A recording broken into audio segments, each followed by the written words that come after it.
Bismillahirrahmanirrahim.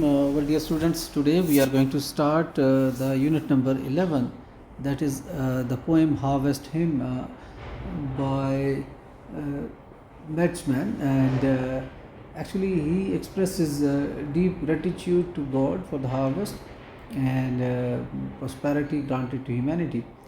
But at the same time, he contrasts material abundance with spiritual emptiness in modern society. We see that people are enjoying wealth, comfort, and technological progress, but they often neglect the moral values and thankfulness. So, we need to understand that by doing good to us, nature is helping, but we are actually destroying nature. So, let us start with the stanza by stanza explanation of this short poem. So here we have, dear students, the very first stanza, and it starts: "We spray the fields and scatter the poison on the ground, so that no wicked wildflowers upon our farm be found." Well, actually, it is in this stanza, the poet criticizes modern farming practices, as we are using too much of technology. But here, the spray and the poison, they actually reflect to the chemicals and poisons the farmers today are using to destroy the wildflowers, calling them wicked because they reduce their production. So this shows how human interfere with nature for obviously profit, and in this way they actually eliminate the natural beauty to maximize the agriculture production. Well, if we look at the figures of speech, well, this wicked wildflowers, they have been personified. Obviously, flowers are given the moral qualities.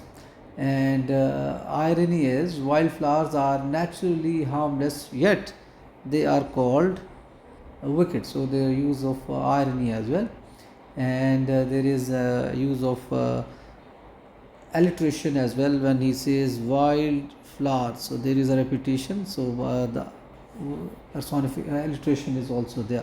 So this was all about the first stanza, dear students. Now, dear students, we move on to the second stanza that says, "We like whatever helps us." That means we are quite selfish people.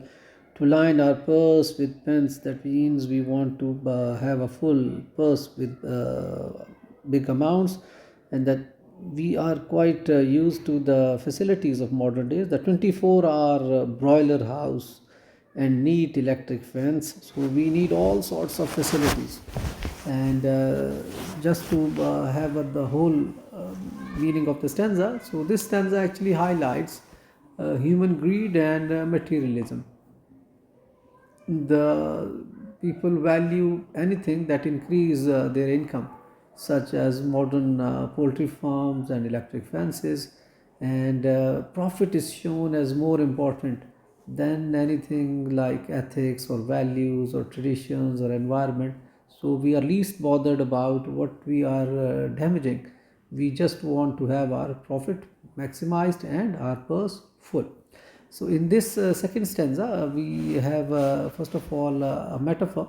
When we say line our purse with pence, that means earning money. So that is a metaphor.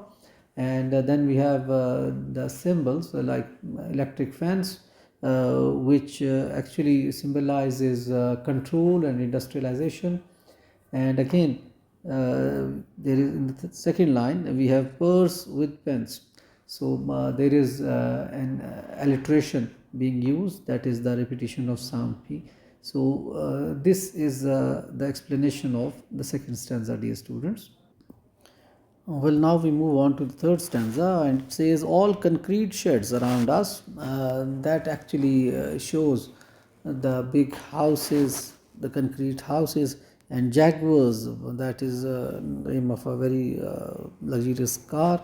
The tele lounge, that's also a source of comfort, and deep freeze are ours from working hard.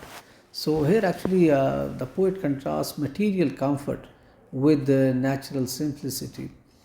Concrete buildings, luxury cars, televisions, and freezers Well, they all show a modern lifestyle achieved through hard work, but they also suggest loss of natural living and simplicity. So we have actually exchanged our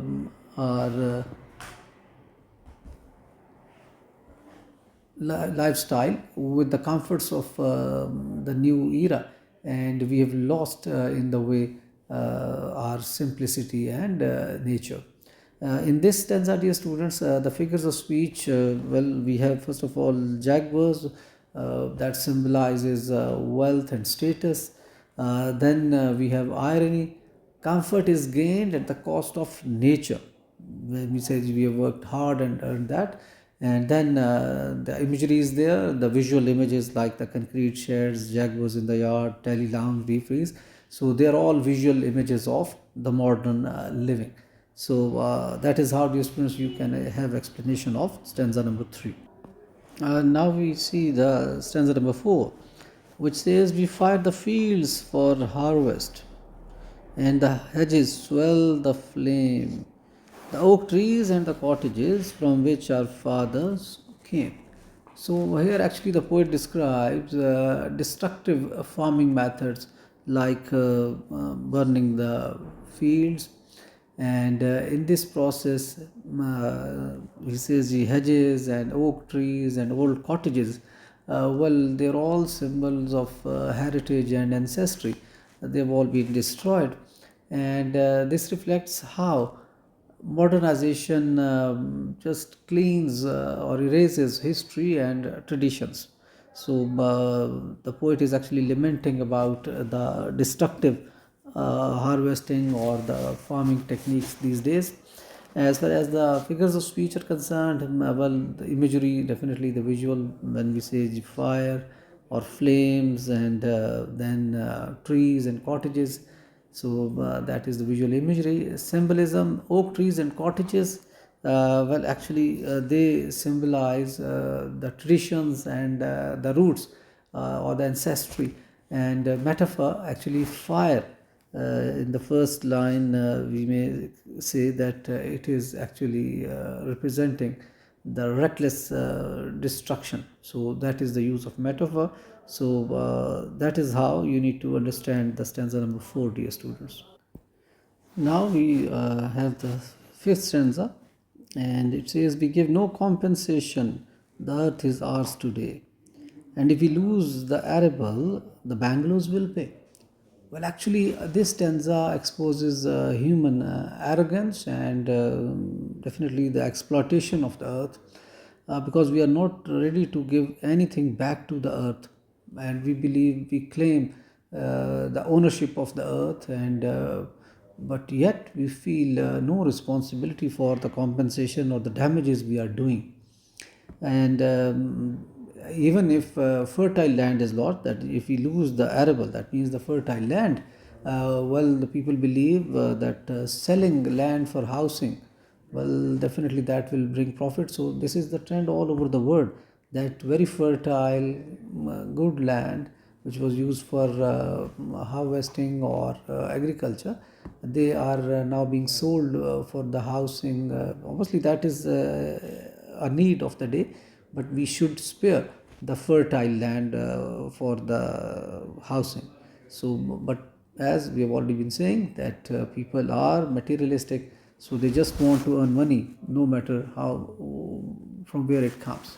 So now let us look at some of the figures of speech used, and the very first is, "The earth is ours today."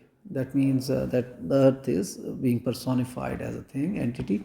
And irony is, loss of farmland is seen as financial gain. And again, the bungalows, well, there is a symbolism as well, that bungalows actually represent materialism or commercialization. So this was all about stanza number 5, dear students. Well, the last and sixth stanza, well, that is actually a repetition of the third stanza once again. So this repetition actually reinforces the idea that material success dominates the modern life, and it emphasizes pride in wealth and possessions, while ignoring the environmental and cultural destruction that made them possible. So, as far as the figures of speech are concerned, well, repetition that emphasizes materialism and irony, again, working hard, it says, but that justifies the environmental damage. So let us sum up the poem, dear students. Actually, the poem criticizes human greed, environmental destruction, and blind materialism. Actually, the poet wants that modern progress driven by profit is destroying nature, heritage, and moral responsibility.